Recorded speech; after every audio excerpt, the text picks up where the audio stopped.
So, and she came to us to do her engagement session, and she said, I'm going to get married at Duke Chapel. I need do an engagement session. I need to I want to do this and that. So we had a conversation. What was the first thing that we noticed on her? Right? Her eyes. Look how beautiful her eyes are. Okay? So you cannot, if you get a bride like that and don't shoot the close-up of those eyes, you just did a disservice to her. Right? You have an obligation to capture that.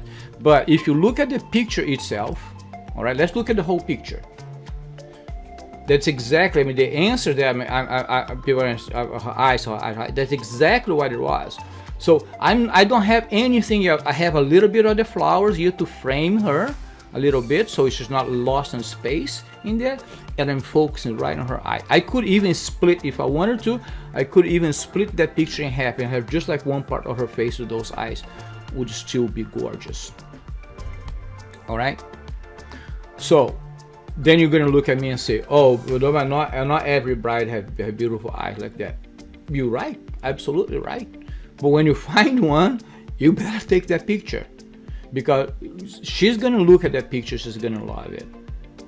Her mom's gonna look at that picture, she's gonna love it. Her dad, the whole family, everybody's gonna look at the picture and love it, because you're highlighting the best that she has. I mean, I don't want to say the best that she has, but one great feature that she has, which are her eyes. So simplify your scenes.